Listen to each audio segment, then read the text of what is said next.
staff technique bu Dames de Tivaouane di si teg joueurs yëpp di si teg supporters yi xam ngeen ni léegi temps moom dafa jafe surtout que période bu nekk lii sax ñu ngi ko def mais du woon lu war te maire aussi xam ngeen ni calendrier am dafa chargé léegi dañuy gàttal ñu jox président Pape Fall président du district mu ubbi cérémonie bi ñu jublu si liggéey bi jërë ngeen jëf. Merci président. ñu ngi nuyu mbooloo mi yëpp di jiital si nuyoo bi monsieur le maire di ko. gis ngeen fan yee rek dafa fippu jël ci poosam alal ju bare génne ko jox nu ko jox nañu ñun Dames de Tivaouane jox na kuli jox na handballeurs yi jox na basketteurs yi jox na athlétisme ba pare génn waat xaalis ne nan defar terrain basket bi defar terrain handball bi defar terrain stade yéen joueurs yi yéen a ngi fay jaar bis bu nekk chaque ngoon gis ngeen menuisier métallique yaa ngi foofu ñu ngi si travaux yi donc vraiment di ko santat encore di ko gërëm di ko ñaanal yàlla yan wi yàlla na gën a sedd yàlla na gën a woyof si kaw bu loolu weesoo damay ñëw si yéen joueurs yi xam ngeen ni depuis 2 voire même 3 mois ñu ngi woon ci entraînement yi yàggoon na metti woon na loolu yëpp lu ko waral ak lu ko indi mooy xam ngeen ni dañu waroon tànn te tànn dafa metti ku tànn bàyyi donc ngeen nekkaloon nag seen ay morom yéen ñu tànn leen yéen ñi fi toog joueurs yi bàyyi seen ay morom peut-être que sax am na ñoo xam ni bàyyi nan leen te seen place seen fi woon ngeen war a def bàyyi seen xel ci loolu d'abord que yëf yi dafa metti yëf yi dafa metti heureusement ba monsieur le maire ñëw na sax te xam naa ni moom maay buuram dama koy wañ loxoom mu defar ci équipe bi mu def ci loxoom puisque li fi nekkoon doyul comme li ko président Pape Fall waxee rek góorgóorlu noonu lu nu mën def noonu lu nu mën ba yàlla indi nu fii di leen wax encore une fois lu may faral di wax di ko wax ASC Fogny di ko wax ASC Dames mooy discipline fu mu amul dara du fa baax du dem fenn am na ay jours ils étaient convoqués à 9h ñu ngi ñëw 11h loolu rafetul te seen ay kilifa ñoo fi nekk surtout que événement bu toll nii monsieur le maire war a ñëw présider ko ay jours di tardé 9h nga ñëw 11h 11h et quelques loolu rafetul pratique yooyu bàyyi leen ko jéem leen yar seen bopp ñu ci am lu leen téye mën nañu comprendre mais ku nga xam ni dara téyewu ko ñu wax la ko la veille tey dimanche dafoo dara 9h wala na leen fekk il faut toujours donner le bon exemple surtout les anciens joueurs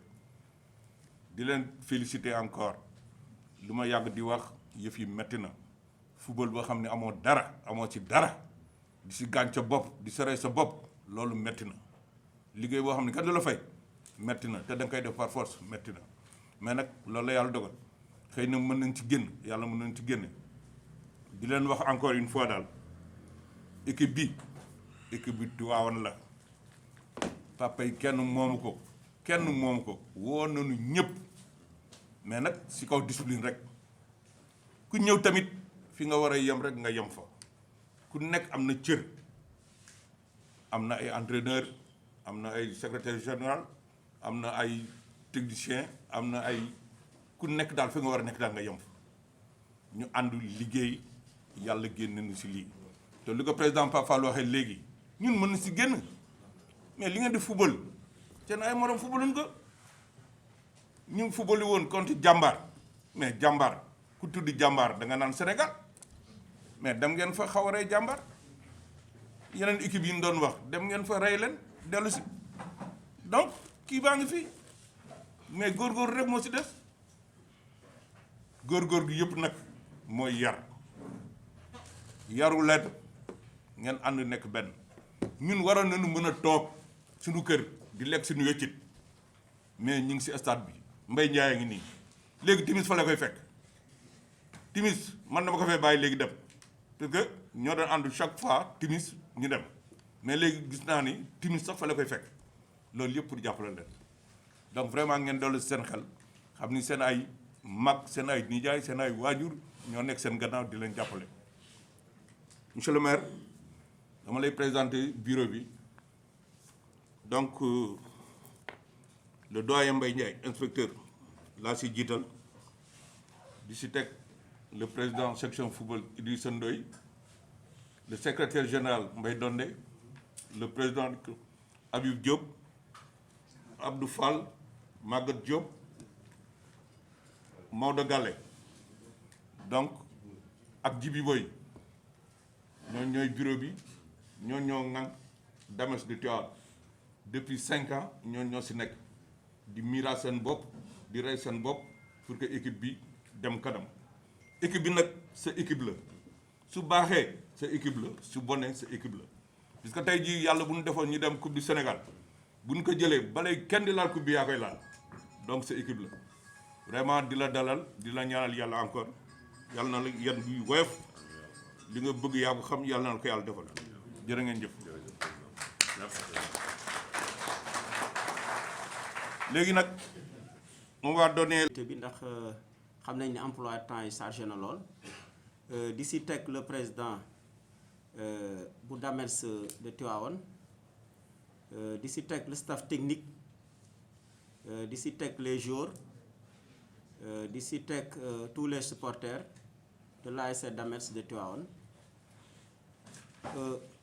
di rafetlu daje bi di si am na contentement bu bari ndax vraiment ñun ñi nga xam ni ñoo nekk si district de Tivaouane yàlla def ma nekk si bopp bi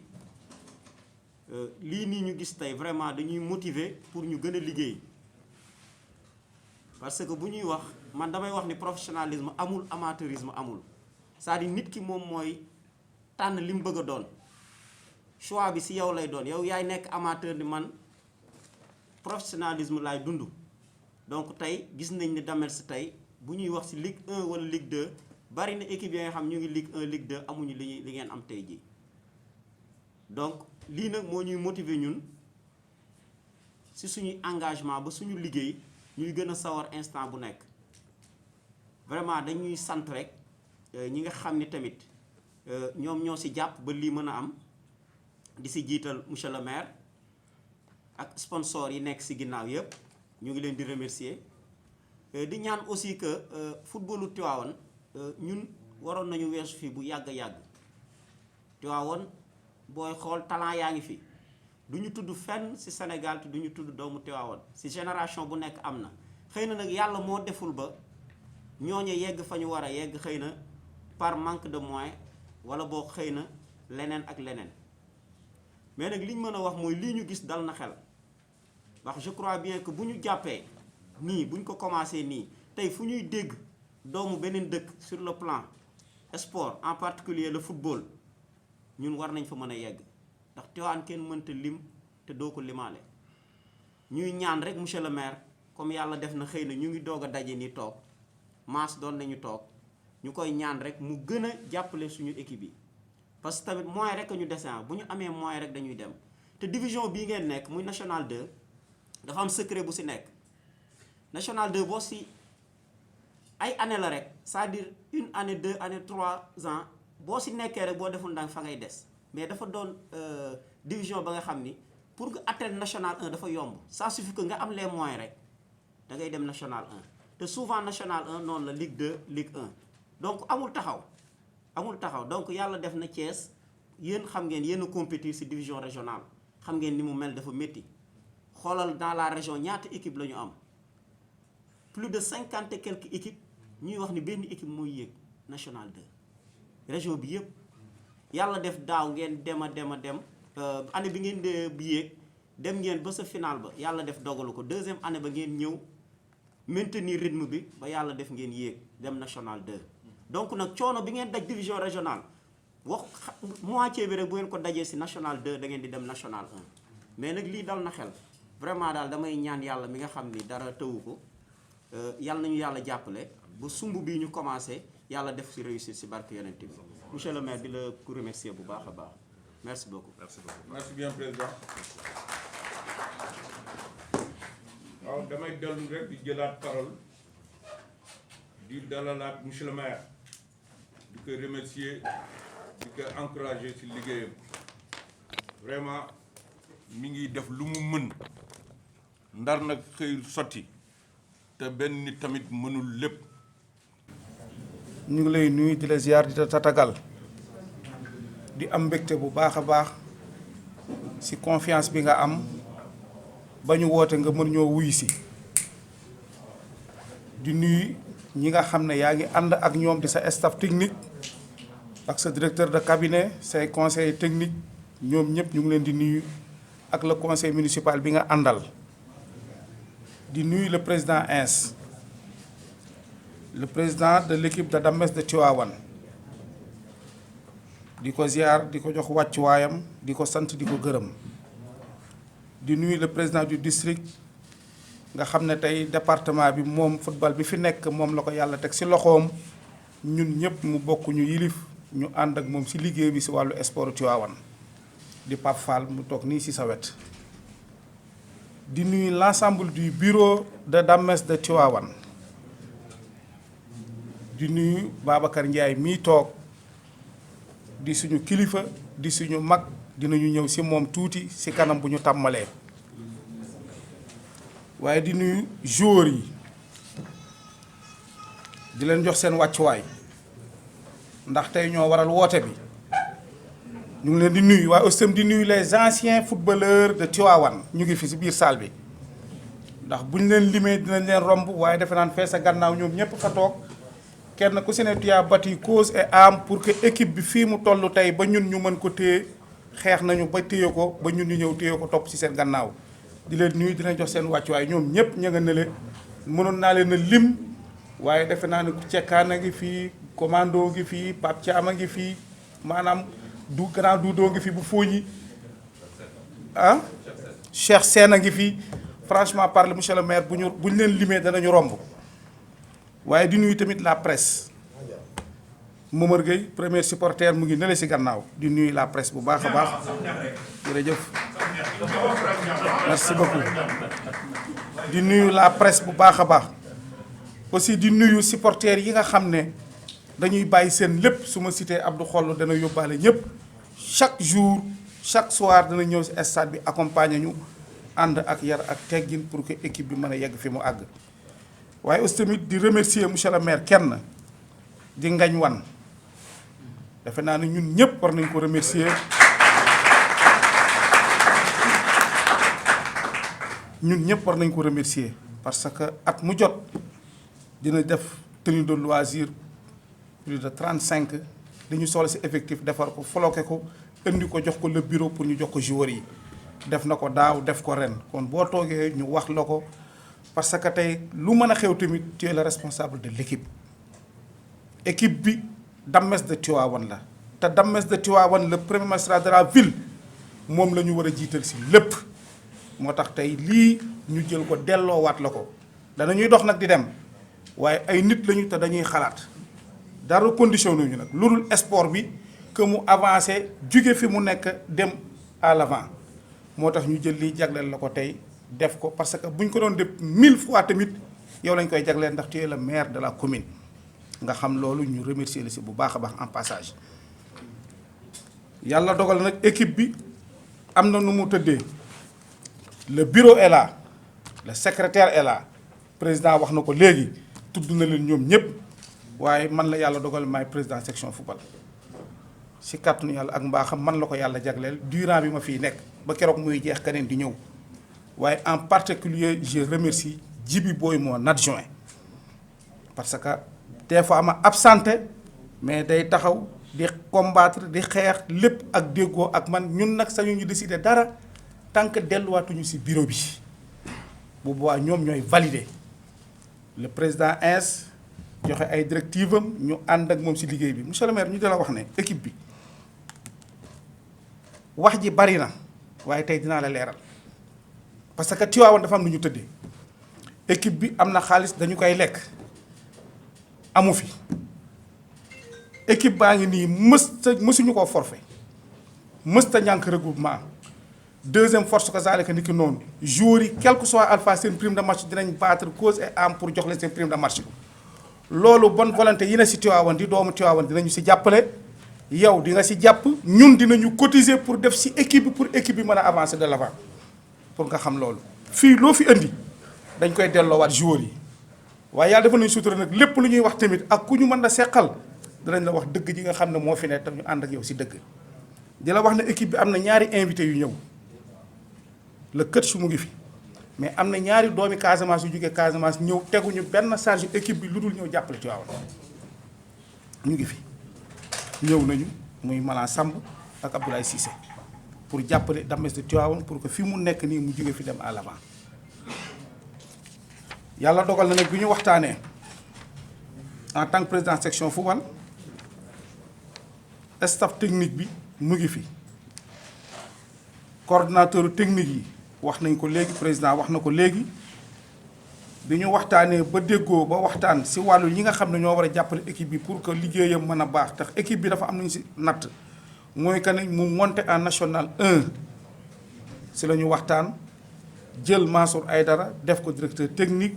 ak Babacar Ndiaye mii toog si sa wet jàkkaarloo ak yow ñoom lañ tànn en tant que comme coordonnateur technique directeur technique ñu war a waxtaan ak wàllu entraîneur yi yàlla dogal nag am doomu Tivaouane boo xam ne mu ngi woon ASFA indi ay diplôme am ñu gis ne am na volonté bëgg na te doomu Tivaouane la engagé na pour jàppale équipe bi sans condition ñu waxtaan gis na jaadu na mu ñëw jàppale équipe bi ñu waxtaan ak moom ñu déggoo si ay kàddu waxtaan ak moom sans condition bàyyi léppam du mooyu ko ñëw pour yëkkati équipe bi fu mu nekk yóbbu ko sa kaw muy Mouhamadou Serra muy Mouhamadou Ndiaye mu ngi nii toog ñu félicité ko bu baax en passage.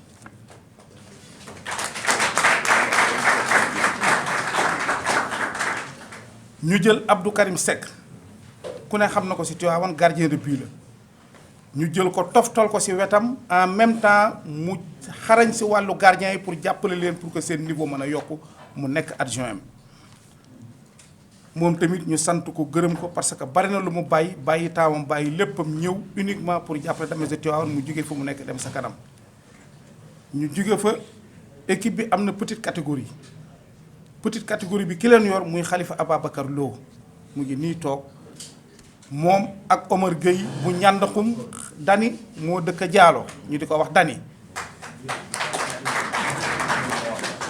Omar Gueye moo dëkk ñàndaxum daaw mu ngi fi woon ren ñu ñëw toftal ko ci wetam ñoom ñaar ñu ànd di def liggéey bi pour que équipe bi mën a avancer monsieur le maire defe naa ne ñun en tant que président section football ay l'ensemble du bureau de Damels de Tivaouane bi ñu saytoo waxtaan jàpp nañ ne lii moo dal suñu xel pour ñu jox leen équipe bi ak les directeurs techniques pour que li ñu bëgg Tivaouane bëgg ko yow nga bëgg ko ñu mën ci am yaakaar ñu tànn jox leen équipe bi kon lii mooy li nga xam ne mooy staff technique bi en aussi tamit di la remercier waat bu baax a baax président wu ins wax na ko léegi dàbbali fas taxuta fasaraw waaye fasa nga sa kanam yaa ngi jàpp waaye loolu dolli doyul ndaxte xale yii niveau bi ñu leen yóbbu naam certes ñoom xëy na mën nañ ko bañ a xam waaye ñun donte national 2 la ñu nekk niveau professionnel li ñu bëgg ànd ak ñoom loolu nag ñoom ñoo war a combattre respecter idée bi respecter dirigeants yi respecter entraîneurs yi respecter techniciens yi pour que ñu mën a ànd ak ñoom ci loolu pour équipe bi mën a dem à l'avant kon nag du ma monopoliser la parole bi kàddu yi daal laa ne woon dinaa ko yëkkati nga xam ne lii mooy wàllu bi nga xam ne ñun ci saytu boobu la ñuy liggéey nga xam ko ñu ngi lay remercier di la sant di la gërëm di sant aussi tamit Grand Lopez mu ngi ci bureau bi mu ngi ci salle bi jàmbaar la fu ne lay topp équipe bi day dem bay histoire di xeex ngir équipe bi que mu nekk fi recevoir que mu génn mu nga ne lay toog ñu ngi lay nuyu Grand Lopez bu baax a baax di nuyu suñu doyen As Lo ndax tey moom la ñu fekk ci équipe bi mu ànd ak ñun ci ligue bi accompagner ñu gunge ñu ba tey xëy na temps moom amatu ko mayu ko jot mu jël lépp ànd ak Babacar Ndiaye Mbaye donne bi ñu ne si liggéey bi di liggéey ba fii toll ni ñoo fa ne di liggéey pour que lépp loo xam ne wàllu Dames de Tivaouane la bu ñu demee di ko défendre di ko indiwaat au niveau de Tivaouane. kon monsieur le maire maa ngi lay santaat di la gërëmaat bu baax a baax kàddu yi laa ne dinaa ko yëkkati ngeen baal ma ko wa salaam. merci président Idrissa Ndoye dafa amoon rek xam nga li ñuy wax rek. wa Maulana Muhammad Rasulullah sallallahu alayhi wa sallam.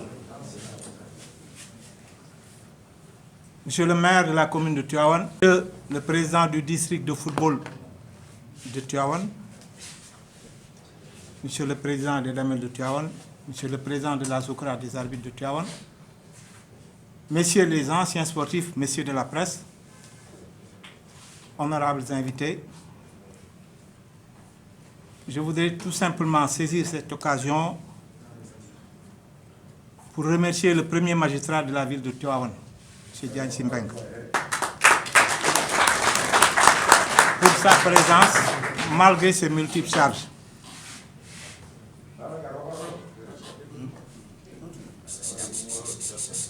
Lan moo xew tey ci événement bi du dara lu dul simplement ñaari yëf yu am importance jox peut-être footballeurs yi seen kit ensuite wax monsieur le maire orientation bi nga xam ni moom le bureau bi définir par rapport ak saison bi kit bi ñu leen di jox messieurs les joueurs symbole la mooy symbole mooy d'appartenir au Damel de Tivaouane tenue yi ngeen sol fu ngeen ko romb au moins dinañ xool effigie bi ni Damel de Tivaouane ça veut dire que fi ngeen bokk mais li yëpp solo mooy deuxième objectif bi mooy ñun ñi ngi national 1 2 sunu objectif mooy yéeg national 1 poule bi nekk 8 équipes la ku jël pay yéeg dafa metti parce que 6 yëpp Dakar lañ dëkk benn bu Joal ak benn bu Tivaouane mais ñun dañ ni objectif bi mooy ñu yéeg parce que ki jël pay mooy yéeg avons-nous les moyens pour loolu am moi j'estime que oui am nañ moyens yi parce que du dara lu dul les moyens humains ñi ngi fi su ma jëlee staffu équipe bi c'est rare nga jël équipe bu Sénégal gis ci en tout cas un staff de qualité 4 entraîneurs titulaires du 2e degré d'état de football ñoo fi nekk un instructeur de football moo fi nekk titulaire du 3e degré 2 entraîneurs initiateurs de football donc pratiquement une très bonne administration c'est vrai vous parlez de moyens financiers mais li ko jiitu mooy la qualité des joueurs parce que bu ñu amee moyens financiers te amuñu qualité joueur du dem fenn qualité des joueurs yi ñi ngi fi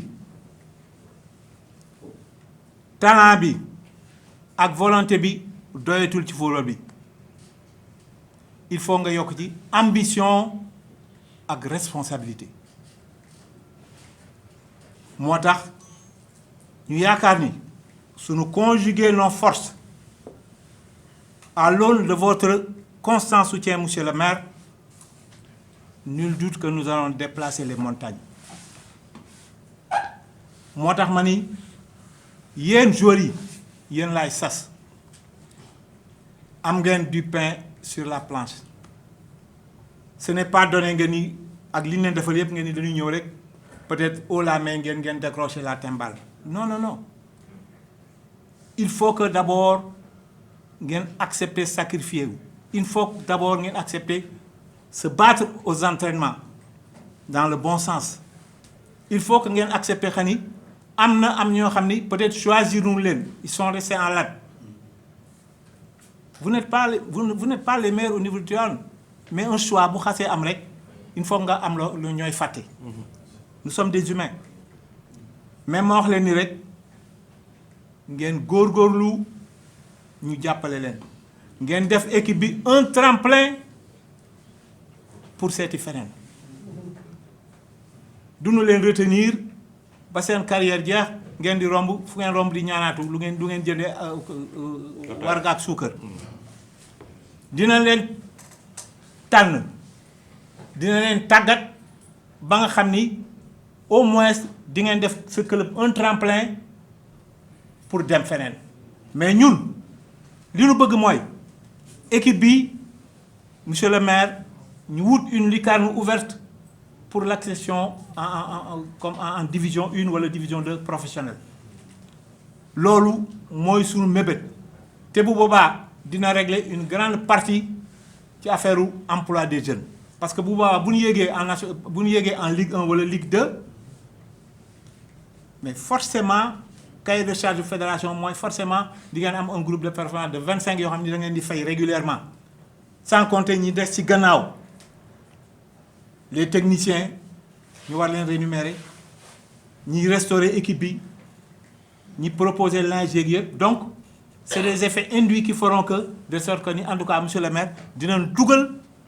suñu loxo ci affaire emploi des jeunes. fi mooy terminer rek monsieur le maire mooy wax joueurs yi nañ accepter collaborer entre eux bu collaboration bi amul bu franchise amul nous resterons à la traîne li Antoine de Saint-Exupéry wax mooy la pierre n'a pas seul espoir d'être autre chose que pierre mais en collaborant elle s'assemble et devient temple loolu laa bëgg ngeen xam ko loolu laa bëgg ngeen gis ko en tout cas monsieur le maire ñi ngi lay ñaanal tous nos vœux de réussite vous accompagne di la remercier ci nouvel an bi yaa xam loo bëgg yàlla na la ko yàlla defal ak sa staff ñu wax ni rek à l'orée de cette saison ñu ñaan yàlla def ay résultats probants yàlla dindul ñu mbas mi sonal nañu man bu may tëdd laay doog a dindi sama masque parce que je suis âgé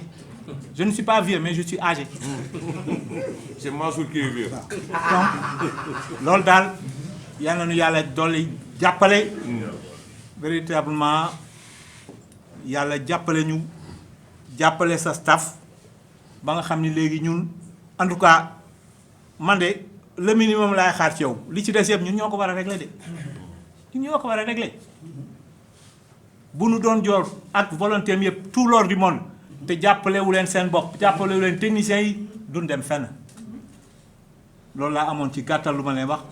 je vous remercie de votre bien aimable attention.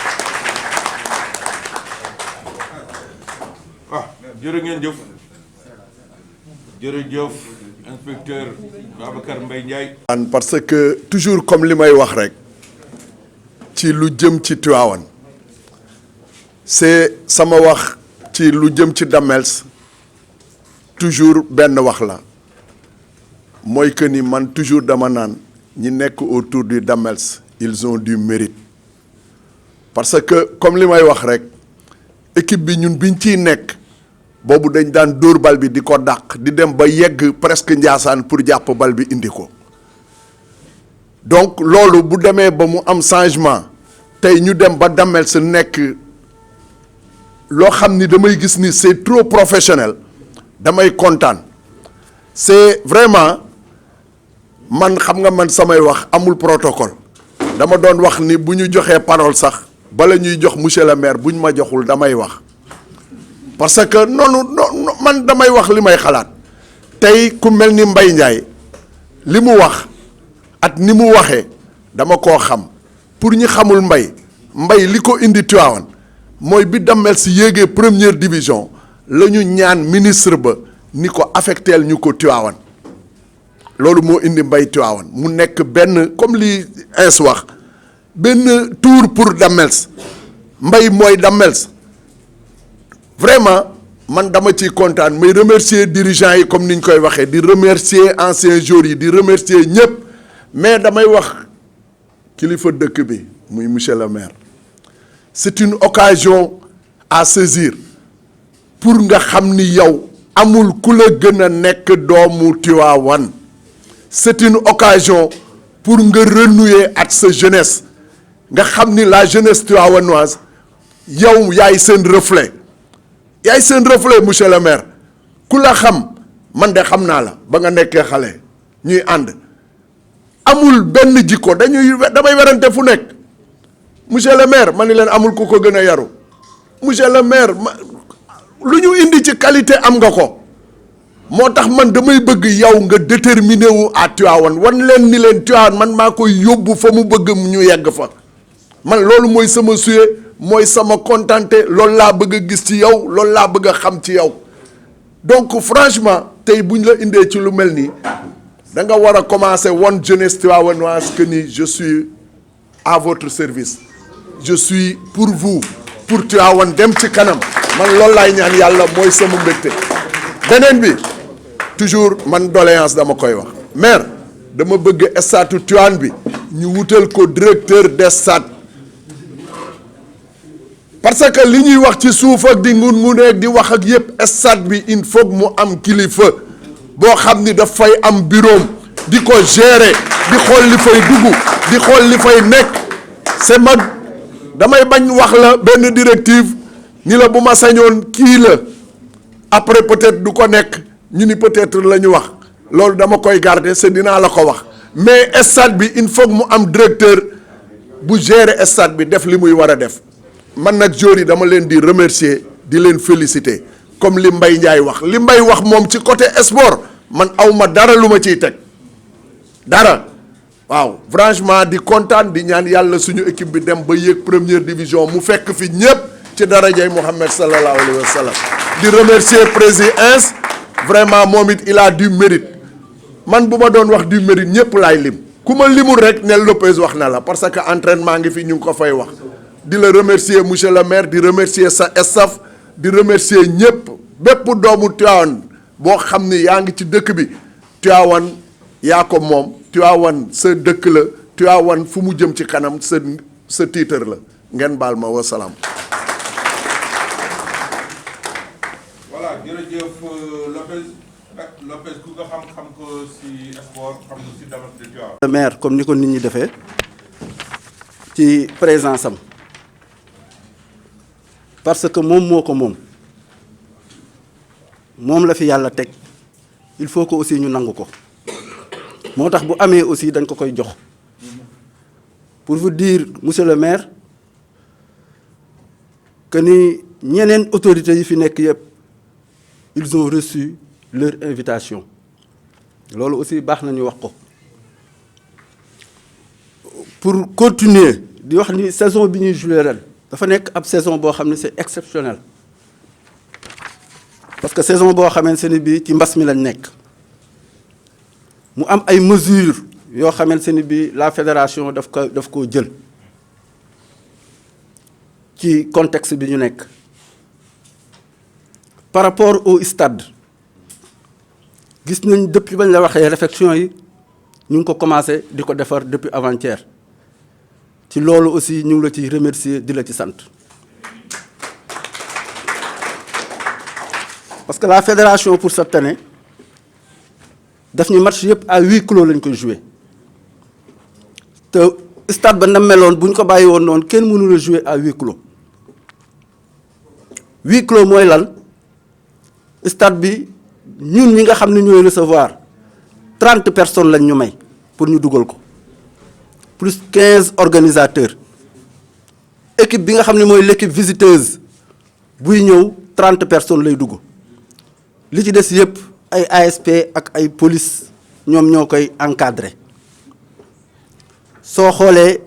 ci respect des mesures barrières aussi la ñuy jouer moo tax ci li ñuy defar boo gisee joueurs yi chaque match ils ont l'obligation de porter leur masque dafay am aussi ay tests ay thermoflash à l'entrée dafay am aussi li nga xamante ne bii mooy la sécurité la fédération am commissaire am di ñëw di suivre parce que yooyu yëpp aussi bu ñu ko toppul loolu mën na nekk ay sanctions yoo xamante ni bii ci équipe bi lay dal moo tax boo xoolee joueurs yi ku ci nekk sax dañ laa defaral ay bouteilles mooy bouteilles yi nga gis pour que bu ñuy ñëw au niveau du stade ku ci nekk yor sa bouteille respecter distanciation physique bi nga xamante ne bii moom la ñuy wax pour que bu mbas mi jeexee au moins ñu mën a retrouver normal bi. beneen bi aussi di wax ni du am billetterie peut-être billetterie si 30 ou 40% suñu budget au moins dina te daan dugg bu ñu daan jouer match parce que quoi qu'on puisse dire équipe bi amoon na benn engouement boo xamante ne bii bi équipe bi yéegee commencé woon na aussi di ci dugg donc loolu aussi du am que nit ñi aussi xamee ko noonu te huis clos la ñuy jouer. beneen bi soo xoolee en équipement ren équipement yi ñu jëndal joueurs yi joueur bu ci nekk actuellement nii ci kit bi ñu lay jox tu as deux jeux complets yoo xamante ne bii moom la ñuy entraîner kese ku ci entraîner nii tey bis des nga entraîner beneen kii benn jeu bi ngañ moo ñu ko offert gracieusement kooku aussi baax na ñu remercier ko di ko sant di ko gërëm. beneen bi ils ont aussi 2 loisirs yoo xamante ne bii bu ñuy dem match moom la ñuy jël moom la ñuy sol. beneen bi aussi on va faire des casquettes comme bi Idrissa Ndoye def pour les équipes. beneen bi aussi moom mooy en matériel didactique le staff technique ak yëpp ils sont équipés vraiment équipé nañ leen ba nga xamante ne bii suñu budget de fonctionnement bi nga xam ne moo neroon a nekk daaw te mbas mi arrêté ko moom lañ jël transformé ko en budget d'investissement pour au moins jox leen ko ñoom ñu mën ci kii réflexion boobu lañ ci amoon. donc moo tax aussi dinañ leen sant di leen remercier pour ne pas monopoliser la parole dañuy joxaat le président S di ko remercier di ko sant pendant année yi nga xamante ne bii moom la def ci équipe bi vraiment ménagé wul benn effort pour que équipe bi jëm ci kanam je vous remercie. auzu billahi samil alim min asheytaani rajim bismillahi rahmani rahim kon maa ngi leen di nuyu ñi fi teew ñëpp di biral nag sama mbégte bu baax a baax ci lii nga xam ni may ngeen ma tey jii ma fekke ko monsieur le président district de Tivaouane monsieur Fall Fall maa ngi lay nuyu di nuyu le président suñu frère Ins Fall tey nag awma chance ñaari Fallen ñoo ma sëq di ko nuyu di ko encourager ci charge bi nga xamante ni jël na ko muy jiite lu waa Tivaouane yépp bokk muy les Damels de Tivaouane xam naa ni tey parce que nit ku nekk ak nu la yàlla bindee bu doon yàlla mënuloo na ko kon du woo kenn xam naa ni am na générosité ak amour li mu am yépp mu def ko ci Damels c'est très important am président bu am lu bari baax na mais aussi am ku am volonté am amour ci li muy def dara gënu ko ndax nit dina ko ci dégg sax pour bëgg ndamam mu ñëw jàppale ko si donc on vous encourage. Merci. Et on vous remercie également ci charge bi nga xam jël nga ko pour diriger les Damels de Tivaouane. Merci monsieur le maire. mooy nuyu suñu grand frère le doyen Mbaye Ndiaye ku dégg léegi ni mu waxee xam ni boroom xam-xam moo wax xam ni nit ku ràññee moom moo wax nit ku équilibré moom moo wax ñun nag dañu nekk ndaw rek xam ko ci lii ñun bokk nañ ci xale yi dawoon fekk si ko kër papaam bi mu jëlee coupe du Sénégal doon diriger la Linguère de Saint-Louis te boobu ba léegi fi mu tegoon tànkam fa la ko teg defe naa Lopez li mu wax léegi indi na témoignage yu ni nitu Tivaouane la mais ins moo ci jiitu li mu wax ci moom yëpp il a raison il est âgé mais il n'est pas vieux un sportif n'est jamais vieux kon ñu ngi koy ñaanal yàlla li mu yéenee gis ci Damels yàlla na ko fekkee ay décennies mu doon mbégteem mu nuyu le président Idrissa Ndoye bi wax léegi dinañuy daje ci yeneen waaye wax ji moom benn daaneel rek la Damels ak sportu Tivaouane suñ ko sëriñ bi yónnee si man sax ba mu sol grand boubou bi su waxee ba pare da koy simbi waxi Damels la Tivaouane et toujours même mooy la mooy li mu wax fii rek kon maa ngi koy nuyu bu baax du nuyu staffu Damels bi yëpp ñi nga xamante tudd nañ leen xam nga liy wane ni si sama yëf laa ñëw amul kenn ku may laajte si ñu fi tudd ku si nekk rek xam naa la am na lu ma seq ak yow Maguette Diop Mbaye Donde Abdou Fall El Hadji Malick Guèye nekk suñu frère nekk sama camarade de promo ak ñeneen ñi ñu fi tudd ñëpp monsieur le maire Gora Mbaye maa ngi lay nuyu xam naa ni sax ñëwu fii si titre maire daf fi ñëw si titre sportif mais nag titre maire bi foo dem da nga koy yóbbaale di nuyu les autres conseils municipaux ku mel ni Ablaye Mboub ku mel ni Pape Mamar Gueye El Hadj Mbengue Diop tam defe naa séen naa ko ci gannaaw mais nuyu également les anciens yi nga xam ne dégg naa ñu tudd leen fii léegi keroog maa ngi koy wax Alé Bey sama oto man ko am na ñoo xam ne su ma leen gisee ci Tivaouane ñu ànd damay kontaan parce que Tivaouane démb ba ngay gis ak valeur yi nga xam ne ñoom ñi ngi koy incarné dinaa ci ñëwaat léegi Cheikh Sène Pape Thiam maa ngi leen di nuyu Cekkaan commando seenu ma ko mais dégg naa mi ngi fi Pierre bu Fooñi commando Colbert tax benn paa laa foogoon moo toog na le waaye nag paa la léegi Pierre bu Fooñi moom tam maa ngi koy seen nuyu également ku mel ni Lopez bi nga xam ne jël na kàddu léegi ak kàddu yi ni ngeen ko déggee ngeen xam ni rek waxuma rek football lépp loo xam ne nii lu jëm ci Tivaouane la dina ci taxaw di ko wax nag kàddu yu mu wax liir naa ko bu baax a baax te incha allah taxawaay boobu mooy suñu cër ci Tivaouane ndax ñun dañu war a jël lépp delloowaat ko Tivaouane gannaaw bi ñu Tivaouane joxee lépp te ci loolu nag incha allahu taala ci la ñu taxaw di nuyu le doyen Mansour Aydara bu baax di rafetlu kàddu yi nga xamante nii dégg naa ko fi remercier également le coach bi mu dimleen Maximilian kii xam naa ko xëy na gëj a gisee mën na am mais Tivaouane ñun fi la ñu juddoo fi la ñu màggee génn am baccalauréat dem jàngi rek moo ñu fi génne mais yàlla même y a eu un malicieux destin qui a voulu que bi ma paree sama maîtrise yàlla delloo siwaat ma Tivaouane ma liggéeyaat fi 1 an dans le projet de nutrition communautaire mu nekk occasion pour man wax jeunes yi bu leen xeeb dara ci àdduna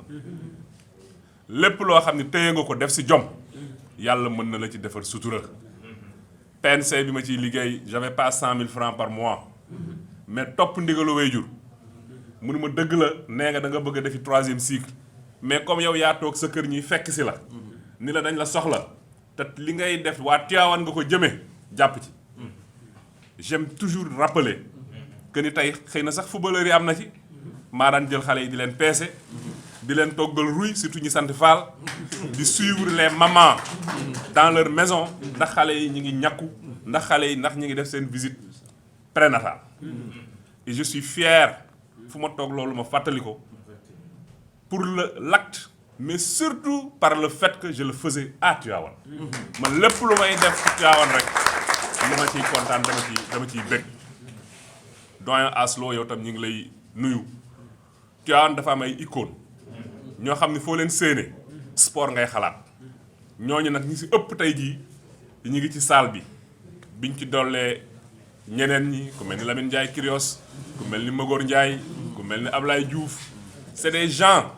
yoo xamante ni tey jii même buñ nekkul si salle bi xam naa ni fa ñu nekk ñu ngi yéene Damels de Tivaouane mu jëm kanam ren nag mu mel ni dafa am taxawaay bu bees yàlla mbir mu nekk ak fa mu koy jaarale ak na mu koy indee mais tey bi ma duggee ci salle bi rek dafa am yëg-yëg bu fort boo xamante ni yëg naa ko ci sama bopp bi ma leen dégloo mu am lu baree bari lu ma comprendre woon ma comprendre ko kon nag li ñuy yéene ci suñu xol bi ñu déggee loolu yépp yàlla nañu yàlla dimbali may ñu ay moyens grand mbay wax na ko du rek moyen financier moyen financier xëy na mën na nekk 20 à 30% de l'effort parce que mënul ñàkk tamit mais li ci ëpp solo mi ngi ci yéen la volonté d'abord wax nañ léegi Dani loo ni moom moo yore la petite catégorie dafa am ñoo xam depuis ñu nekk xale la ñuy am benn orientation Dani nag su ma ko gisee rek damay fàttali ko nawet ba mu taxawee ndox mi di taw di wal jóge ndutu jëm jaalo mu nii ndox mi tawee jëm jaalo biti nii la ñuy tawee jëm jaalo xam naa bu ñu dajee ak waa ndut il a toujours été quelqu'un boo xam ne fu mu toog day reetaan loo nit ñi parce que noonu la ko yàlla binde ci fulla nag kon moom it ñu ngi koy nuyu bu baax a baax ma kontaan bu baax bi ma déggee ni moom moo yore la petite catégorie instay bés bi joueurs yi ñoo ko moom principalement et je suis très content bi ma Idrissa waxee ni ma pour l'essentiel ñëpp waa Tivaouane lañ gannaaw bi ma dalalee suñu mbokk Casamance yi bu baax di leen dalal di leen wax ni nag vous êtes chez vous Tivaouane dëkk boo xamante ni la ñun ñëpp suñu maam yi dañoo jóge feneen rek ñëw fi tey FEDERCA fédération des Casacé yi nga xam ne ñu ngi fi ñoom ñoo ñu gën a dëkk Tivaouane ñoo ñu gën a bëgg Tivaouane Youssou Diédhiou bale ci la bokk kon yéen tamit xam leen vous êtes Tivaouane nag yàlla na leen jig ba bu ngeen fi jógee fi ñuy dégg seen mbokk Sadio Mané yéen tamit ñu dégg leen fa tey da ngeen a am benn sas bu rëy muy que ni suñu nee Damels rek waa Tivaouane yëpp dina attirer seen attention doyen Mbaye nee na leen vous n'êtes pas les meilleurs approche pédagogique la daf leen a bëgg a wax parce que ba muy tànn nag du tànn ku mënul de du tànn nit ku mu amul yaakaar kon si yéen la am yaakaar boobu nu ngeen koy mérité wane ni vous êtes les meilleurs ba insha allahu taala li ñu bëgg jóge fu ñu nekk ci national 2 dem national 1 yàlla def ko et c'est par là que vous allez démontrer que vous êtes les meilleurs talent bi nag doyul talent mën a fubal doyul li ins wax au début c'est très très important muy la discipline nit day nangu kilifteef ku nanguwul kilifteef doo musa yilif gis ngeen équipe bi ngeen nekk wutewul ak armée discipline bi war a am ci armée moo war a am ci équipe de football même tey bu fekkee sa rakk boo bokkal ndey ak baay mooy sa entraîneur da nga koy jàpp ni kii mooy sama kilifa ci wàllu bi ñuy def muy wàllu football lu ma wax ma def lu ma tere ma bàyyi du ñàkk ci instant yam la koy tere nga am ci beneen xalaat mais bul ko ko wax ci saa si defal lim la wax soo toogee ba dara xewul nga ñëw ni ko coach wala ins sànq waxoon nga nañ def lii def est-ce que suñu defoon lii du gën nit ku discipliné lii la may wax nag c'est parce que ñun aussi noonu la ñu dundee ku nekk fa nga nekk di fa évoluer soo fa comporté woo noonu di nga dem. Il a insisté également sur le respect de l'horaire c'est important loolu ñun waa Sénégal yëpp suñu défaut la bari nañ ko ba léegi dañu ut sax heure boo xam ne soo demee ci dictionnaire wala ci encyclopédie doo ko fa fekk muy heure sénégalaise ça n'existe pas heure la suñ la joxee heure da nga koy respecter gàllankoor nag du ñàkk mais ni mu ko waxee bu boobaa nga wax ko à l'avance respecter entraînement yi nit ku nag su xamee lu mu bëgg il faut mu xam ni pour mu egg fi mu jëm li mu laaj c'est un mot fort qu'a utilisé le doyen Mbaye Ndiaye muy sacrifice su amul li nga bëgg doo ko am ku nekk ci li nga nekk il faut nga am loo xamante ni da nga koy bàyyi nga muñ ko je me rappelle bien ASC Ndut mos nañ gagné temps yi dañu daan def suñu gagné dañuy wër kër yi ñu invité suñu kër mais j'avais un devoir le lundi musique bi la muy fort sama néegu maam Babacar laa tëju di jàng samay leçon sama benn frère moom fekk di ma tey moom il faut nga tëj kaye yi génn ñëw ci lii te boobu pourtant en tant que jeune nga fekkee woon loolu moo lay gënal mais soo xamee li nga bëgg da ngay def ay sacrifice c'est pas parce que seen moroom yi ñi ngi ci nangam ak nangam ñi ngi du ma tudd dara yéen tamit da ngeen ci war a nekk sauf bu fekkee da ngeen jàpp ni football bi loisir rek la dépassé na loisir bu yàgg a yàgg c'est devenu une industrie au niveau mondial tey président de la république bu mu doon ci àdduna bu duggee ci salle benn star de football dugg boo moytuwul dina ni su ma yëgoon kii du fi ñëw kon loolu il faut ngeen am ci conscience jàpp it ni groupe bi ku nekk na jàpp ni yow yaay ki nga xamante ni yaa war a réussir déjà sacrifice bi wax ngeen ko remercier nañ leen parce que yéen a ngi football loo xamante ni kenn fayu leen ci dara mais beneen sacrifice bi du bi nga xam ni il faut nga gis Mansour Aïdara pour laqatu non sa kër nga koy defee xam ni tey jii lii ma nekk il faut may teel a tëdd bu dul jour yëpp sax bu dee benn samedi rek ngay génn yi si des yëpp nga damay war a teel a tëdd dama war a récupérer sama coach sama médecin lii la ma wax nga comporté woo noonu mooy bi nga xam ni kenn gisu la nga def ko résultat yi dina feeñ ci terrain bi résultat yi ñii nga xam ni mbay tudd na leen ñu nekk ay borom xam-xam ci li ñuy yëngatu dinañ ko remarqué di nga gis ñu ni jour bii de xaw ma lu ko jàpp léegi performeetul fekk moom si boppam dina xam lan la tey da ngay gis keroog am na benn waykat bu mag bu ñëw seet si ma indil ko ndox mu ne man du ma naan ndox mu sedd daanaka moom rek laa bëgg nag waaye dafay yàq sama baat loolu mooy sacrifice li nga xam ne da ngay xam yow li baax ci yow ak li bon ci yow nga def ko su ngeen amee les meilleurs dirigeants du monde am un parrain milliardaire boo xam ne parrain ni di leen jugal jet privé ngeen di dem te yéen performé wu leen du ñu dem fenn li may wax ni damay wax rek pour jaaraat ci kàddu yi nga xam ni Ins wax na ko Mbaye wax ko Idrissa wax ko mais c'est une occasion unique pour moi de vous lancer ce cri de cœur là pas pour que rek Tivaouane am ndam ñëpp tàccu mais pour vous parce que seen ëllëg ñun daf ñu soxal te suñu sañoon fu ñuy dégg lu baax ci àdduna ñu dégg leen ci damay wax ni les joueurs que j'ai connus à Tivaouane amuñu chance bi ngeen am yéen parce que amuñu woon encadrement bi contexte yi bokkuñu Tivaouane si jamono ils avaient les meilleurs joueurs laa la wax du Sénégal mais temps yooyu amoon na sax loo xamante ni xëy na àdduna moom toujours loolu du fi jóg tey jii ñi nga xamante ni ñi ngi ci wàllu football bi man su ma dëkkee Tivaouane damay privilégier xëy na waa Tivaouane su ma dëkkee Mbour ma privilégier waa Mbour mais ici je peux citer des gens ASC Ndut nag laa gën a miin les Mbata les Modou Mbaye les Kyrios les Commando les Cheikh Sène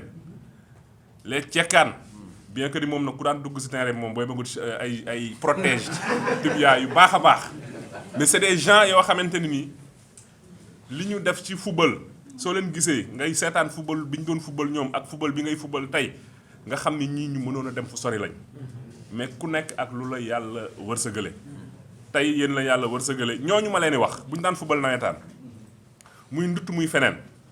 ñoom ñoo daan handball ñoom ñoo doon théâtre bu kii jotee regroupement ñoom ñoo doon jël le matin wër ci kër yi ñu may leen ceeb may leen dëwlin may leen ay wala la veille ñu dem jox ko jigéen ñi pour ñu togg regroupement xam nga ñooñu xaaruñu woon ku leen fay et pourtant il faisait des résultats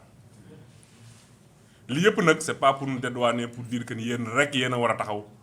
pour affaire bi dem li ci jiitu mooy encadrement bu baax su ngeen ko amul woon jarul sax ñuy sori ci mbir mi bi ci des tey sama teewaay fii dama jàpp ni teewaayu yaakaar la ma yaakaar leen waaye yéen tamit ngeen yaakaar ma loolu nag du loo xamante nii lu naturel la mais lu naturel la naam ndax yàlla moo ko dogal ni ko yàlla dogale nag dañ koy nangu bu baax a baax nangu ko ci ni ngeen ko waxee lu daanul am bu amee rek taxawaay bu bees dina war a am kon incha allah ren di ngeen sentir ni vous avez derrière vous incha allah quelqu'un qui a envie que vous alliez de l'avant lu ma mën dinaa ko def dinaa ko def pour les joueurs dinaa ko def pour Tivaouane dinaa ko def également pour seen encadrement bii nga xamante ni ñoom waxuma sacrifice waaye li ñuy def weesu na sacrifice wóor na ma ni kenn ci ñoom dina jóg jëm si Damels soxnaam wala doomam ni xooluma paa bi rek xaw mu fii amu fi dara lu mu am def ko ci su ko waxul mu dégg it dina ko wax ci xolam loolu nag ñoom li ñu leen mën a récompenser mooy résultat am ba ñu xam ni ñoom xam nañu fan la ñu jëmoon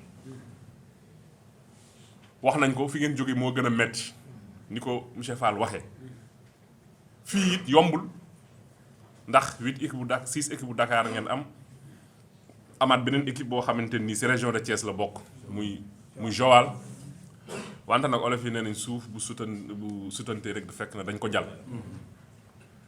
kon man lu ma mën à titre personnel dinaa ko def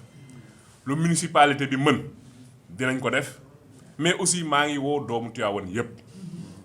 du haut de cette tribune pour le dire que Damels bi ñun ñëpp ñoo ko bokk ren dañu bëgg ñëpp am ci taxawaay bu bees mais man insha allahu taala taxawaay boobu fas yéene naa see jiitu yomb na nag ndaxte ñi ko sekk ñëpp kenn du ci demande audience pour man ñi ko sekk ñëpp du ma ci gis kenn naan kii lu tax mu may woo du ma ci gis kenn naan kii kan la kon tey jii jàppaleen ma vraiment un élément boo xamante nii maa ngi ci seen biir bu baax a baax c'est vrai que mënu ma woon football trop nag mais chaque match je marquais un but c'est déjà bien. mënu ma woon football mais j'étais très efficace Moussa Baro bi dëkk Ndour daan na ñëw ni waa quartier bi kii daf ñuy fontoon ndaxte interclasse chaque fois day dugal parce que dañ doon saisir les opportunités yooyu nag ñun ñëpp moom la ñu war a saisir ren incha allahu taala ba yàlla defal ñu ndam wax ji gudd na gàtt na mais je tenais vraiment à vous rassurer je tenais vraiment wax leen ni ñii sacrifice yi ñuy def xam nañ ko mais je tenais vraiment également wax leen ni ngeen jàppe ñu comme ñun li leen jàppe mooy suñ bopp li ko indi nag li ko gën a firndeel tey Damels mënoon na ut benn logo mais si seen may logo commune de Tivaouane moo ci nekk muy xalima bi ak daa bi xalima ak daa ndax Tivaouane dëkku xam-xam la xalima ak daa ak ya ca gannaaw yépp kon nag barke boobu yàlla na law si Damels de Tivaouane nañu feetee woon ba ñu yéegee première division dox ay kilomètres ci biir Tivaouane yëguñu ko ndax mbégte yàlla ngeen ñu joxaat occasion boobu ñu àndi ko ak yéen di leen sant di leen gërëm asalaamaaleykum wa rahmatullah léegi nag président tey dafa Momar xaar bala ngay wax yow sama xarit nga sama lépp nga ci ñi ma bindoon pour tudd la bi ma naan Tivaouane dañu am ay symbole ci nga bokk dégg naa aussi benn gardien mais c'est un ancien léegi il est devenu vétéran xaw ma fu mu féete Abdou Karim Seck moom tamit suñu rakk la suñu xarit la moom tam ñu ngi koy encouragé ku nekk dina ko gis sax ci randonnée pédestre yi taxawaay bi nga xamante nii mi ngi ko ciy taxaw moom tamit ñu ngi koy encouragé comme tey nag maa leen waroon dalal jox leen boisson jox leen yëpp joxuma leen ko kon jour yi naa leen may añ 200 000 mais naa may aussi les anciens teg ko sa loxo ñoom tamit 100 000 francs nga jox ko mu nekk seen passe jërëjëf. naa leen rassurer ne je ne ménagerai aucun effort pour piloter ce projet à bon port man ak sama encadrement ak sama staff technique waaw di remercier aussi le premier magistrat de la ville pour tous les efforts qu'il consent surtout à travers la jeunesse de Tivaouane plus particulièrement le sport dans sa globalité ak Damels bi taxaw ni war a engagé si juuti chaque année waaw di feddalewaat suñu kóllëre ak suñu loyauté auprès de votre honorable personne di soxla ce soutien aussi surtout ci parcours bi ñu nekk parce que dinañ am yi ñuy soxla dinañ soxla trop ce soutien ci yi ñuy soxla yi nekk suñu kanam waaw ñun daal ñoo ngi lay ñaanal yàlla defal la une réussite totale dans toutes vos entreprises waaw parce que yow bu sa mbir doxee suñuy mbir dox kooku moom amuñu ci xel ñaar waaw à l'endroit des joueurs aussi maa ngi leen di soññ ngeen gën a góorgóorlu seen bopp parce que bi ma ñëwee j'ai fait l'état des lieux au niveau de l'équipe mais j'ai vu un potentiel incommensurable waaw potentiel footballeur yu taxaw ñoo ngi fi waaw ñi bàyyi sax par rapport ak choix yu ñu retenir boo xoolee presque ce sont des éléments de même valeur kon li doyen Mbaye Ndiaye wax sànq tey ressources humaines bi mu ngi fi à tous les niveaux pour que vraiment xam nga équipe bi mën a jógee ci palier bi cette saison même dem en national 1 je pense que moo tax maa ngi lancer un appel solennel au premier magistrat de la ville au président membre du bureau supporters anciens joueurs UCRA joueurs encadrement ñu mën a unir autour ñu mën a s'unir autour de l'essentiel waaw foog naa bu ñu harmoniser suñuy position mën a def un tir groupé vers l'objectif qui nous a été assigné cette saison incha allah rab yàlla dinañ jàppale te dinañ ko atteindre waaw monsieur le maire tout en réitérant aussi notre fidélité et notre loyauté auprès de votre honorable personne xam nga ñoo ngi lay souhaiter que cette année 2021 soit pour vous une année de santé de prospérité et de réussite totale dans toutes vos entreprises waaw au terme de ça il y a une liste de groupes de performance qui a été retenue à l'issue waaw moom laa bëggoon def présentation bi si vous me le permettez oui waaw Abdoulaye Cissé jógal présenté wu Mohamed Ndiaye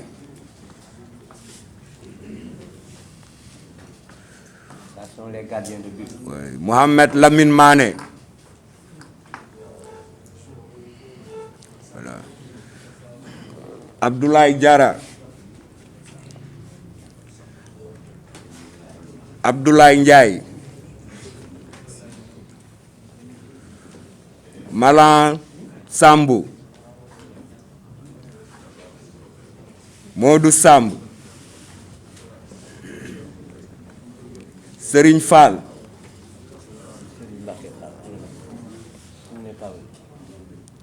Abdoulaye Fall. Pape Demba Koumé.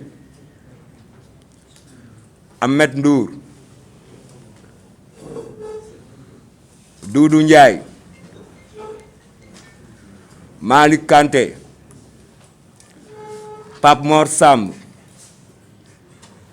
Modi Sow. Bokar Niang. Souleymane Diop. Djibi Dieye Fall. Mouhamadou Mansour Diop. Thierno Moustapha Diop. Habib Ndour. Khalifa Ababakar Diété. Pape Malick Ndiaye.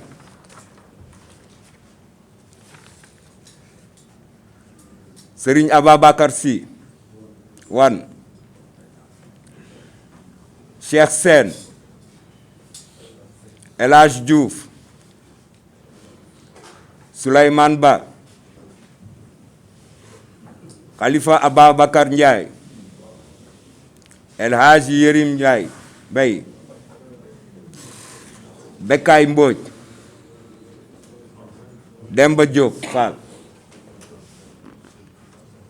Voilà, en gros, le groupe de 35, le groupe de performance de 35 qui a été dégagé pour cette saison. Monsieur le maire, ouais. Je vous remercie.